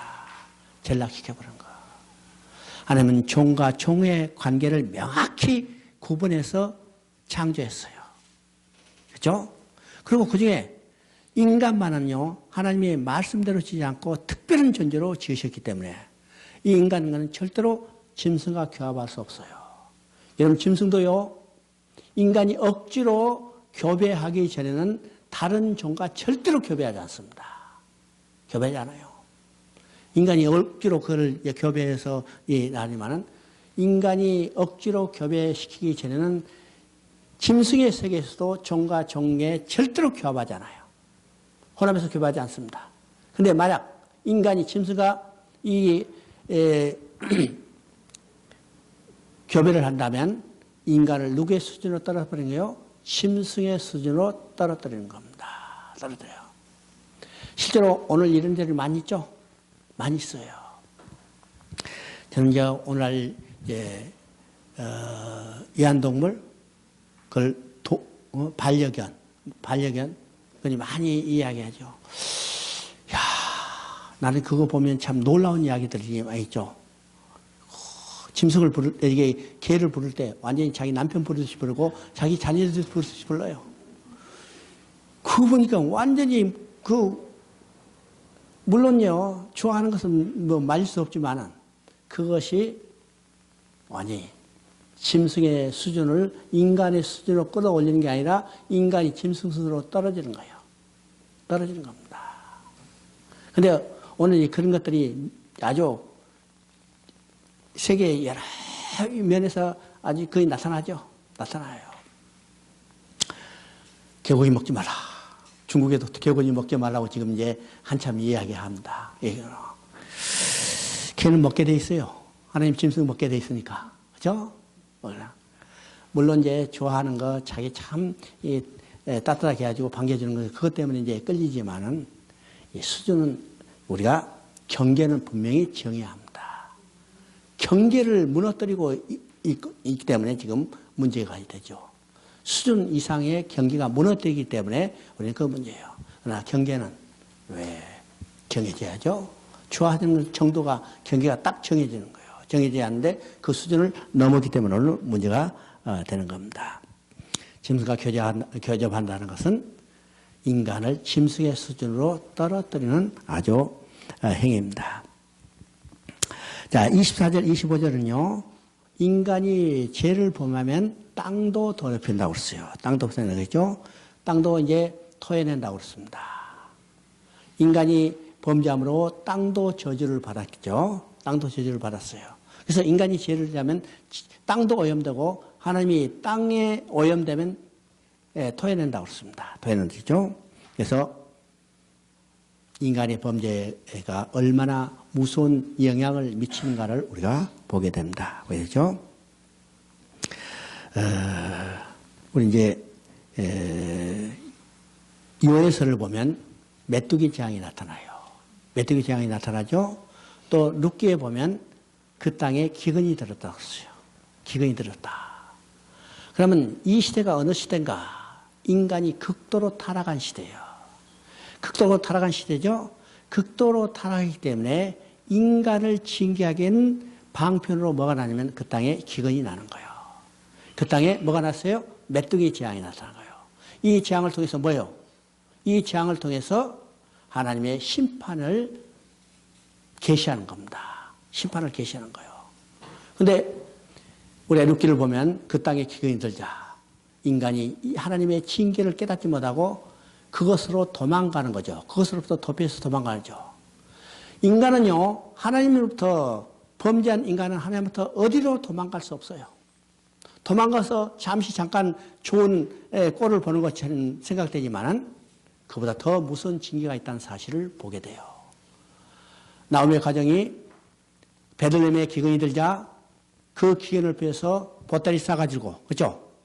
한국 못 살겠다 하니까 돈 싸지 말고 미국 갔어. 이민 갔어. 이민 가서 잘 살 것 같은데 어떻게 됐어요? 모압 땅에 가서 잘 살 것 같은데 어떻게 됐어요? 다 망했어요. 철저히 망한 겁니다. 철저히 망했어요. 어떻게 망했어요? 남편도 죽고 두 아들도 죽고 있던 재산 다 없어지고 빈손으로 돌아왔어요. 여러분, 우리가 어려운 일이 있더라도 약속의 땅을 떠나서는 안 돼요.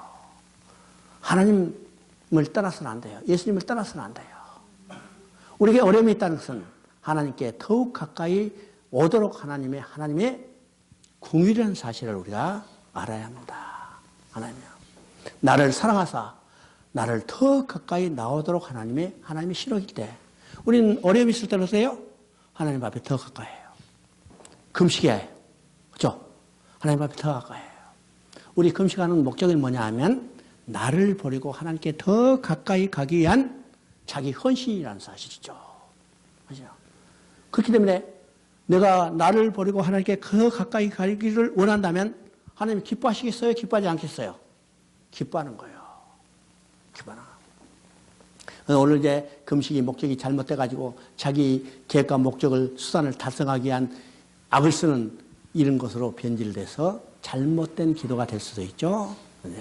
그러나 우리의 이 금식은 뭐예요? 지금 이스라엘 백성도 금식하라 했죠. 속죄일에 금식하라. 그건 회개하고 통에 잡아가고 하나님의 궁유를 덧입으라는 거예요. 우리 금식함으로 에스라에서 보면 에스라도 그때 금식하고 기도했어요. 자기 죄를 철저히 회복하고 이제 회개하고 하나님께 모든 것을 다 드리겠다고 자기 헌신을 이야기하는 거죠.